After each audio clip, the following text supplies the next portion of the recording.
আমরা হচ্ছে মানে বলা যায় একরকম এটা ক্লুলেস একটা ঘটনা ছিল। তো আমরা আসলে কোনো কিছুই প্রথম দিকে খুঁজে পাচ্ছিলাম না। আপনারা জানেন গতকালকে আপনারাও সেখানে ছিলেন। আমরা মোটামুটি কয়েকশো মানুষের সাথে শুধুমাত্র কথা বলে আসলে ঘটনার আত্মপান্ত বিষয়টা জানার জন্য কে ঘটিয়ে থাকতে পারে। তো একটা পর্যায়ে আমরা হচ্ছে পুরো ঘটনাটা ন্যারো ডাউন করতে সক্ষম হই যে এটা কাদের মাধ্যমে হতে পারে, এবং সেটা আমরা সকাল থেকে কাজ করতে করতে মোটামুটি বিকেল হয়ে যায়। আমরা 4-5 জনকে সন্দিগ্ধ ধরে, কারণ সকালবেলা এই বিষয়টা আমাদের কাছে একেবারেই অজানা ছিল কে করে থাকতে পারে। তো 4-5 জনকে আমরা টার্গেট ধরে নিয়ে আমরা হচ্ছে আগাই। এর ভিতরে আমরা 2 জনকে পুলিশের হেফাজতে নিয়ে জিজ্ঞাসাবাদ করি এবং করার পরে আমরা বুঝতে পারি যে এই ঘটনাতে জড়িত না। এই পর্যায়ে আমরা হচ্ছে আসল যে আসামি তার ব্যাপারে আমরা হচ্ছে প্রথম কাজ পাই যে এই ঘটনাটা যে তারা এই ঘটনাটা ঘটিয়ে থাকতো, সে এই ঘটনাটা ঘটিয়ে থাকতে পারে। প্রথম আমরা তার নামটা জানতে পারি। তখন আমরা শিওর ছিলাম না, কিন্তু যখন তার ব্যাপারে স্থানীয়ভাবে আমরা যোগাযোগ করি এবং স্থানীয়ভাবে লোকজনের সাথে কথা বলি, তখন আমরা জানতে পারি যে তার নাম হচ্ছে, ওই ব্যক্তিটার নাম হচ্ছে আবু তাহের। আবু তাহেরের বাড়িটা আসলে ওইখানেই ছিল, ভিকটিমের যে বাড়িটা তার ঠিক 2টা বাড়ির পিছনেই আবু তাহেরের বাড়ি ছিল। কিন্তু এখন তারা ওইখানে বসবাস করে না, এখন তারা চলে এসছে হচ্ছে নিয়ামতপুর ইউনিয়নের ফারাসপুর যে গ্রামটা আছে, এই গ্রামে এখন তারা সপরিবারে চলে এসছে, এখানে ভাড়া বাসায় থাকে।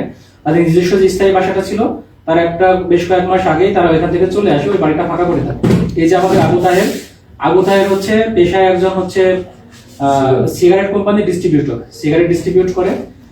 ওই বাড়িটাতে মাঝে মাঝে সেই সিগারেটের প্যাকেট রেখে দেয়, ফাঁকা বাড়ি। ওই বাড়িটা কিন্তু ফাঁকা, ওইখানে আপনারা গিয়েছেন দেখেছেন 3টা বাড়ি আছে পাশাপাশি, 3টা বাড়ি কিন্তু ফাঁকা, ওই 3টা বাড়িতে কোনো লোকজন থাকে না, পরিত্যক্ত। তো তার নিজের যে পরিত্যক্ত বাড়িটা, এই বাড়িটাতে সে মাঝে মাঝে হচ্ছে সিগারেটের প্যাকেটটা রাখে, 12 বাজার এলাকাতে সে সিগারেট সাপ্লাই দেয়, আবার একটা তালা মেরে চলে আসে, এখানে কিন্তু থাকে না। তো ওই দিন দুপুরে তো এটা বলে রাখা ভালো, আমাদের কাছে মনে হয়েছে ঘটনাটা আসলে পরিকল্পিত ঘটনা। কারণ ওই তাবাসসুম যে মেয়েটা, সেই মেয়েটা বাড়িটা যেহেতু এখানেই, সে ওইখানেই খেলাধুলা করে সবসময়। এই তাবাসসুমকে সে আগেও দেখেছে।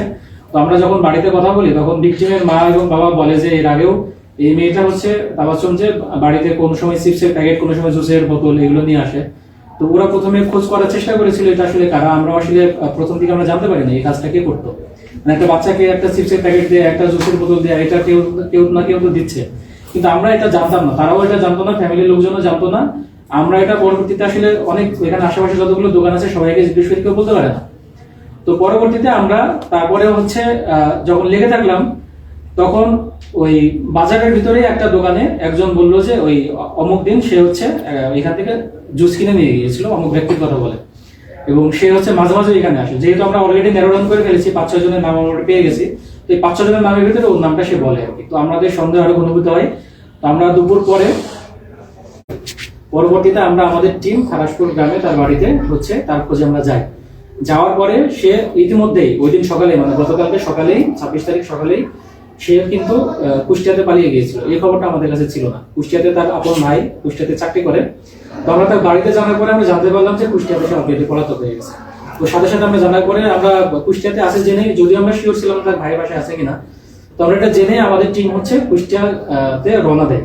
একই সাথে আমরা কুষ্টিয়া থানা পুলিশের সাথে যোগাযোগ করি, এবং আমি বলবো কুষ্টিয়া থানা পুলিশের সহযোগিতায় আমরা হচ্ছে এই আসামি যে আবু তাহের, তাকে আমরা অ্যারেস্ট করতে সক্ষম হই। আমার কুষ্টিয়া থানা পুলিশ বা কুষ্টিয়া জেলা পুলিশকে ধন্যবাদ জানাই, এবং আমাদের পুলিশ সুপার স্যারও সর্বক্ষণ তাদের সাথে যোগাযোগ রেখেছিল। তো সব মিলিয়ে আর কি গতকালকে একটা সফল অপারেশন হয় এবং আবু তাহেরকে অ্যারেস্ট করা সক্ষম হয়। আবু তাহেরের বড় ভাই কি কোনো হেল্প করছে আপনাদের ধরার বিষয়ে, কোনো সহযোগিতা করছে? আবু তাহেরের বড় ভাইটা আমাদের মানে তাকে অ্যারেস্ট করার ব্যাপারে পজিটিভ ছিল, এবং সে বলেছিল যে এই ধরনের একটা জন্য ঘটনা সে তার ভাইয়ের কাছে স্বীকার করার পরে সে নিজেই হচ্ছে চাচ্ছিল যে তার ভাই ধরা পড়ুক। মানে আবু তাহেরের যে ভাই, সে ভাইটা বলা যায় আইনের প্রতি শ্রদ্ধাশীল ছিল। আচ্ছা, শিশুটির শরীরে কোনো ধর্ষণের আলামত বা এরকম কোনো কিছু আপনারা পেয়েছেন কিনা? আমরা প্রাথমিকভাবে আমাদের একজন মহিলা পুলিশ অফিসার এটা সুরতাল করার পরে আমাদের প্রাথমিকভাবে বলেছিল হয়তো বা ধর্ষণের চিহ্ন আছে। পরবর্তীতে যখন পোস্টমর্টেম হয়, পোস্টমর্টেমের রিপোর্টটা আমরা এখনো পাইনি, বাট ডাক্তারের সাথে আমরা প্রাথমিকভাবে কথা বলি, যিনি পোস্টমর্টেম করেছেন ডাক্তার মহোদয় আমাদেরকে বলেছেন যে প্রাথমিকভাবে এখানে ধর্ষণের আলামত আছে, ধর্ষণের ঘটনা ঘটেছে। মূলত এই কারণেই তাকে হত্যার শিকার হতে হয়। সঠিক, তাকে যখন হচ্ছে ওই পরিত্যক্ত বাসার ভিতরে, এবং তাবাসসুমের পরিত্যক্ত বাসার সামনে একটা ফাঁকা জায়গা আছে, এখানে খেলাধুলা করতো। এর আগেও সে এখানে তাবাসসুমকে খেলতে দেখেছে। এটা দুপুরের সময় এখানে আপনারা যে থাকলে দেখবেন ওইখানে দুপুরের পরে দোকানগুলো যা আছে সব বন্ধ হয়ে যায়, রাস্তায় চলাফেরা অনেকটা কমে যায়, লোকজন কম থাকে।